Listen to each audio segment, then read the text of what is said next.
Hello friends, आज जो हम डिस्कस करेंगे अंग्रेजी शासन काल में भारतीय किसानों की क्या कंडीशन थी कि भाई अंग्रेजों के टाइम पे भारतीय किसानों की क्या सिचुएशन थी, उसके बारे में पूरा का पूरा डिस्कशन रहेगा। जैसे आप सबको पता होगा कि अंग्रेजी शासन जो एक तरीके से जो डायरेक्ट रूल हो गया था वो हो गया था प्लासी के युद्ध के बाद से। यानी प्लासी के युद्ध के बाद से अंग्रेजों को बंगाल, बिहार और उड़ीसा की दीवानी प्राप्त हो गई थी। यानी बंगाल, बिहार और उड़ीसा में वो रेवेन्यू को कलेक्ट कर सकते थे। उसके बाद बक्सर के युद्ध के बाद 1764 के बाद तो कोई भारत में कोई ज्यादा ताकतवर शक्ति बची ही नहीं अंग्रेजों के अलावा, और उसके बाद तो फिर अंग्रेजों का पूरा रूल ही हो गया था। तो 1947 तक, जब तक देश आजाद नहीं हुआ तब तक अंग्रेजों का रूल था, समथिंग 200 ईयर्स, यानी 200 सालों तक अंग्रेजों ने यहाँ पर शासन किए। और ये 200 सालों के अंतर्गत सबसे ज्यादा अगर किसी का शोषण हुआ है, सबसे ज्यादा अगर किसी को एक्सप्लॉइट किया गया है तो वो थे किसान, फार्मर्स। तो अगर देखा जाए तो भारतीय स्वतंत्रता संग्राम जो इंडियन नेशनल मूवमेंट हुई थी उसमें किसानों का सबसे महत्वपूर्ण योगदान रहा है। यानी 1857 से पहले भी किसानों का रूल था, 1857 के बाद भी किसानों का रूल हुआ है, और फिर जब कांग्रेस की स्थापना हो गई 1885 उसके बाद भी किसानों का एक महत्वपूर्ण योगदान था। और यहां तक कि गांधी जी ने भी बोला था कि बिना किसान और बिना मजदूर के कोई भी देश में आंदोलन छेड़ना संभव नहीं है। यानी जब सविनय अवज्ञा आंदोलन शुरू करने की बात की जा रही थी तो बोल रहे थे सबसे पहले किसान को जागरूक करना होगा, सबसे पहले किसानों को तैयार करना पड़ेगा, और विदाउट किसान की भागीदारी के कोई भी आंदोलन संभव नहीं है। यानी किसानों का पूरे के पूरे स्वतंत्रता संग्राम में एक इंपॉर्टेंट रोल रहा है। लेकिन अगर देखा जाए तो अंग्रेजी शासन काल में, यानी अंग्रेजों के रूल में सबसे ज्यादा अगर दयनीय स्थिति थी, सबसे ज्यादा अगर खराब कंडीशन थी, यानी जो सबसे ज्यादा शोषित थे, यानी जो सबसे ज्यादा एक्सप्लॉइटेड एक ग्रुप था वो था किसानों का। तो आखिरकार कौन कौन से तरीकों से अंग्रेजों ने भारतीय किसानों का शोषण किया, तो उसके बारे में आज हम पूरा डिस्कस करते हैं। तो जो अंग्रेजी शासनकाल में कुछ नीतियां अपनाई गई थी जिसे हम उपनिवेशवादी नीतियां कहते हैं। तो जो औपनिवेशिक आर्थिक नीतियां थी वो एक प्रभावी भूमिका निभाई थी कि औपनिवेशिक आर्थिक नीति, अंग्रेजों ने कौन सी इकोनॉमिक पॉलिसीज अपनाई थी जिसके कारण भारतीय किसानों का शोषण हुआ है। इसके अलावा भू राजस्व व्यवस्था, जो रेवेन्यू, जो लैंड के ऊपर रेवेन्यू कलेक्ट किया जाता था, भू राजस्व व्यवस्था, उसमें बहुत ज्यादा चेंजेस लेके आए थे। यानी अगर देखा जाए तो जब से अंग्रेजी शासन आया था उसके 30 साल के अंदर ही, यानी अंग्रेजी शासन अगर मान लो आया था 1757 से, यानी 1757 से अगर अंग्रेजी शासन आया था तो उसके 30 वर्ष के भीतर ही, यानी 1787, यानी 18th सेंचुरी के लास्ट तक जो अंग्रेजों ने जो अब रेवेन्यू, जो अंग्रेजों ने भू राजस्व, जो टैक्स कलेक्शन करना उसने डबल कर दिया। जो मुगल काल में जो टैक्स कलेक्ट किया जाता है, जिस रेट से टैक्स कलेक्ट किया जाता था उसका डबल कर दिया गया ये 30 साल के भीतर ही। यानी अंग्रेजी शासन काल के 30 साल के भीतर ही मुगल काल में जितना टैक्स कलेक्ट किया जाता था उसका डबल कर दिया गया, डबल कर दिया गया, जिसके कारण किसानों को और ज्यादा एक्सप्लॉयटेशन होने लगे। अब किसान पहले, जैसे किसान पहले 20% रेट पे टैक्स देते थे, लेकिन 30 साल के भीतर ही अब इसे बढ़ा करके 40% कर दिए गए। यानी अब ये 40% किसान टैक्स दे रहे हैं। तो अगर वो 20% टैक्स दे रहे हैं एंड देन फिर 40% टैक्स दे रहे हैं तो इसमें किसानों की कंडीशन तो खराब होगी। तो ये हुआ। तो जो भू राजस्व व्यवस्था, जिस प्रकार से अंग्रेजों ने भू राजस्व व्यवस्था अपनाई थी वो एक सबसे बड़ा महत्वपूर्ण कारण था किसानों का एक्सप्लॉयटेशन का। इसके अलावा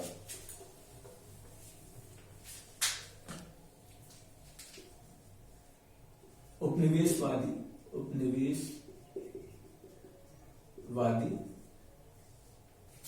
न्यायिक व्यवस्था, जो जुडिशरी सिस्टम था, जुडिशरी सिस्टम भी बहुत ज्यादा खराब था ये अंग्रेजी शासन काल में। किसानों की अगर देखा जाए तो अधिकांश जो जज थे वो कौन थे? वो यूरोपीय थे, यानी अधिकांश जो जज थे वो थे अंग्रेज थे। और वो किसके हितों के लिए बात करते थे? वो करते थे नील उत्पादकों के, जो नील प्रोड्यूसर रहते थे, जो जमींदार रहते थे, जो भूस्वामी रहते थे, इनके हितों की बात किया करते थे। जो बागान के मालिक होते थे तो उनके हितों की बात करते थे, और ये किसानों का एक तरीके से किसानों की अनदेखी करते थे। तो इसके कारण किसानों का एक्सप्लॉयटेशन ज्यादा बढ़ा। इसके अलावा उपनिवेशवादी प्रशासनिक व्यवस्था,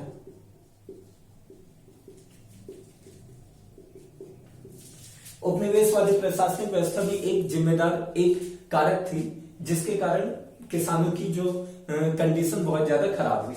अगर देखा जाए तो जुडिशरी और bureaucracy and police, judiciary, bureaucracy और पुलिस, ये तीनों के निचले स्तर पर इतना ज्यादा करप्शन था, जिसके कारण किसानों की कंडीशन सबसे ज्यादा खराब हुई थी। ये किसानों को एक्सप्लॉइट भी करते थे, किसानों से लगान भी जबरदस्ती वसूलते थे, और किसानों से एक तरीके से बिगाड़ भी कराते थे, और जब चाहे तब किसानों को कोड़े मारना, प्रताड़ित करना, ये सब करते थे। तो ये तीन यहाँ पर बहुत ज्यादा करप्शन था, जिसके कारण किसानों की स्थिति और भी ज्यादा खराब हुई। इसके अलावा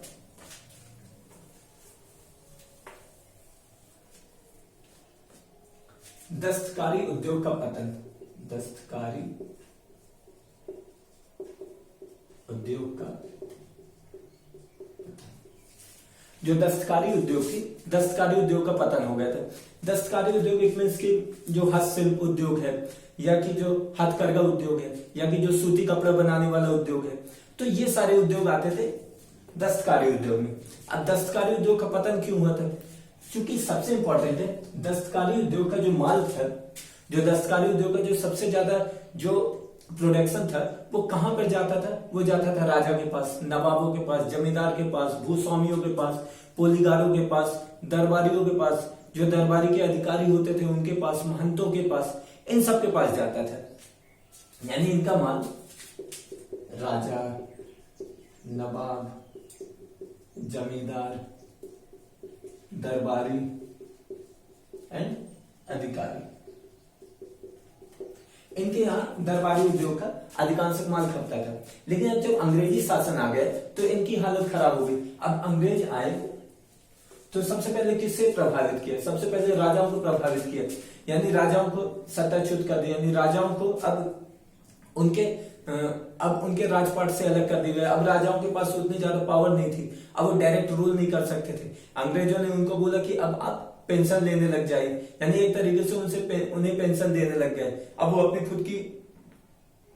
खुद की सेना नहीं रख सकते राजा, तो एक तरीके से राजा हो गए, नवाब हो गए। नवाबों की भी यही कंडीशन थी, जमींदारों की भी यही कंडीशन थी। जमींदार क्या किया था, या कि अंग्रेजों ने कहीं कहीं पर जमीन के अधिकार, यानी जमींदार से उनके अधिकारी छीन लिए थे, या कि लगान की रेट, जो लगान की दरें थी, टैक्स वसूल करने की दरें थी, उसको इतना ज्यादा बढ़ा दिया था कि जमींदार अपने आप वो अपने अधिकार बेचने पर मजबूर हो गए, क्योंकि वो लगान की दरें ही नहीं चुका पा रहा था। तो जिसके कारण जमींदार खुद ही एक्सप्लॉइट हो रहे थे। और दरबारी अब जब राजपाट ही नहीं रहेगा, दरबारी का कोई रोल ही नहीं है। अधिकारियों की भी यही कंडीशन थी। तो जहां जहां माल खपता था ये दस्तकारी उद्योग का, इन सब की हालत खराब थी। अब जब इन सब की हालत खराब थी तो आखिरकार इनका माल कैसे खरीद सकते थे? तो इनका माल नहीं खरीद सकते थे, तो इस कंडीशन में दस्तकारी उद्योग जो था उसका पतन हुआ। एक तो ये कारण था, एक ये रीजन रिस्पॉन्सिबल था, और दूसरा रीजन था मुक्त व्यापार की नीति, यानी free trade agreement, FTA, free trade agreement, मुक्त व्यापार की नीति। ये मुक्त व्यापार की नीति भी एक कारक थी। यानी इसमें क्या करते थे कि जो इंपोर्ट और एक्सपोर्ट पर जो ड्यूटी लगती थी, ड्यूटी को फ्री कर दिया गया था, कि यानी अब आयात और जो निर्यात के ऊपर जो अलग से टैक्स लगता था उसे अब हटा दिया गया था। लेकिन इंडिया में जो ब्रिटिश इंडिया थी वो पूरा का पूरा आयात करते थे, यानी पूरा सामान आयात करते थे। कहां से? ये करते थे ब्रिटेन से। और ब्रिटेन में क्या हो गया था, इंडस्ट्रियल रिवॉल्यूशन आ गया था, यानी औद्योगिक क्रांति आ गई थी। तो औद्योगिक क्रांति के कारण वहां पे मशीन का युग आ गया था, और मशीन के कारण वहां पर जो क्वालिटी ज्यादा प्रोवाइड होने लगी थी, प्रोडक्शन ज्यादा होने लग गया था, कॉस्ट उसमें कम होने लग गई थी, मैन पावर भी कम हो गई थी, और वो एफिशिएंट था और इफेक्टिव था, और क्वांटिटी भी उसकी ज्यादा थी। तो इस तरीके से वहां पे इंडस्ट्रियल रिवॉल्यूशन के कारण वहां का प्रोडक्शन ज्यादा बढ़ गया था और उसकी कॉस्ट कम थी। लेकिन हमारे यहाँ तो इंडस्ट्रियल रिवॉल्यूशन हुआ नहीं था। इवन हमारे यहाँ तो इंडस्ट्रियल रिवॉल्यूशन तो बहुत बाद में आया, एंड जब देश आजाद हो गया उसके बाद में नहीं आया था। 1990 के बाद ही ऐसा कहा जा सकता है देश में इंडस्ट्रियल रिवॉल्यूशन आना शुरू हुआ था, वो भी इतने अच्छे से हो भी नहीं पाया था। तो एक तरीके से अब यूरोप में इंडस्ट्रियलाइजेशन हो गया था, जिसके कारण क्या हुआ था कि अब वहां से जो भी सामान आता था वो सस्ता आता था, और अब वहां पर किसी प्रकार की जो वहां से इंपोर्ट हुआ सामान है, यहाँ पर किसी प्रकार की कोई ड्यूटी भी नहीं लगती थी। अब जब ड्यूटी नहीं लगती थी तो वो सामान यहाँ पर आकर के सस्ता बिकता था, और हमारा जो देसी उद्योग था उसमें देसी उद्योग उसके सामने कॉम्पिटेटिव नहीं रहेगा। देसी उद्योग धीरे धीरे उनके सामने कॉम्पिटिशन नहीं कर पाए और वो खत्म होते गए, और ऐसी कंडीशन हो गई कि दस्तकारी उद्योग हमारे यहाँ पूरी तरीके से खत्म हो गया। तो इसको इस तरीके से समझ सकते हैं कि जैसे कोविड-19 आया, तो कोविड-19 के कारण बहुत सारी इंडस्ट्री बंद हो गई, तो जो इंडस्ट्री में काम करने वाले लोग थे उन्हें घर भेज दिया गया। अब वो घर में आए, अब उनके पास काम नहीं है, तो अब वो क्या काम करेंगे, वो आइदर या कि अपना फैमिली बिजनेस ज्वाइन करेंगे, अगर फैमिली बिजनेस होगा तो, या कि आइदर वो एग्रीकल्चर में लग जाएंगे, खेती वाले काम में लग जाएंगे। लेकिन अगर खेती वाले काम में लगते हैं तो अब खेती तो प्रोडक्शन तो उतना ही रहेगा, भले उसमें चाहे आप कितने लोग भी लग जाओ। तो जो उतनी जमीन में जो पहले एक फैमिली का जीवन यापन चलता था, अब उसमें 2-3 फैमिली का जीवन यापन चलेगा, यानी जो खेती योग्य जमीन है उसके ऊपर ज्यादा भार आएगा। तो यही चीज दस्तकारी उद्योग में हुई। अब जो दस्तकारी उद्योग में जो लगे हुए लोग थे, अब वो उनकी नौकरी छूट गई, तो अब उन्हें मजबूरन होकर के खेती वाले काम में आना पड़ा, जिसके कारण खेती के ऊपर ज्यादा बोझ पड़ा, और खेती के ऊपर ज्यादा बोझ पड़ा तो किसानों की कंडीशन और ज्यादा खराब हुई। तो इस कारण एक दस्तकारी उद्योग भी एक रीजन रिस्पॉन्सिबल रहता है किसानों की कंडीशन को खराब करने के लिए, और इसके अलावा एक रीजन रिस्पॉन्सिबल रहता है जमींदार। जमींदार क्या करते थे, जमींदार किसानों से बहुत ज्यादा टैक्स वसूलते थे।